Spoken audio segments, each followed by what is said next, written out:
boxing star Brandon Rios is about to head to China to fight Manny Pacquiao. I saw you spar. You were hitting like your hands were like two baseball bats, a jackhammer. Your sparring partner told me he had headaches afterwards. I was just fucking around. I'm already cutting the weight, so that I was already tired. I'm already tired now. Cutting the weight already, not that far out, probably like 5-6 pounds out, which is fucking around right now. But yesterday, I had no choice just to throw some motherfucking bomb. Today, when you were doing mitts, 12 rounds, each punch was snapping. Each punch was loud. You're like ready to fight tonight? I'm ready, man. I'm telling you, this has been a long training camp. I'm ready to go. I'm ready to fight. It's just fucking... I can't wait to go to China right now. Honestly, I don't know what else to do in the gym no more. I'm ready fucking tired of training. I'm ready just to fight. You were telling me the story yesterday that when you were a kid back in Kansas and you didn't have money for shoes, that's why you appreciate your shoes. You used to go to the bowling alley where people put their shoes and put on bowling shoes. You used to come home with brand new shoes. Okay. What happened? Tell me the story. I remember back in the days, me and my boys, sometimes, I ain't had no money for shoes. We wasn't that rich. We was poor. Sometimes I had to beg my dad and my mom to let me have the last $5 or $10 just to go to the fucking skating ring back in the days with my boys. So, some people are fucking idiots. They didn't leave their shoes in the locker with the keys. They let them out. So I would skate at first, and then I'll fucking look for my shoes or which I want. Alright, cool.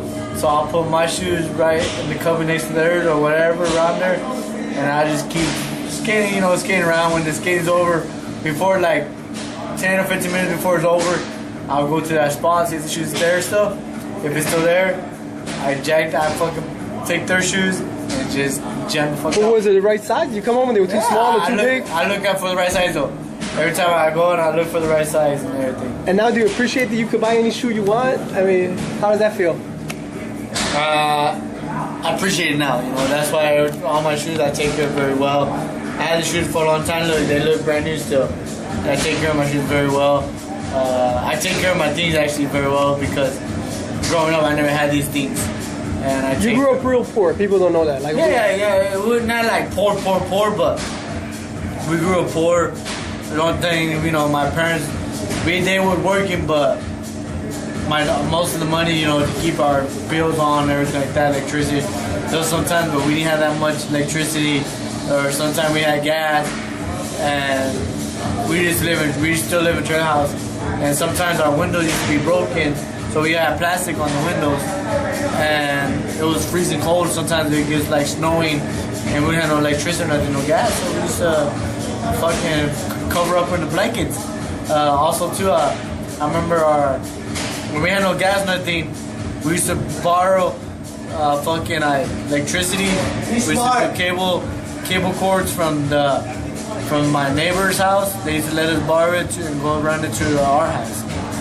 Now you have electricity, so we used to borrow from electricity from their house to our house. That's great. But now, Brandon, you're about to head to China, the biggest fight of your career. A lot of people believe in you. Some people don't. A lot of media people go back and forth. What do you say to all the people who believe in you? What do you say to people who don't believe? Oh, it is what it is. Fucking people don't believe me. I don't give a fuck about the motherfuckers.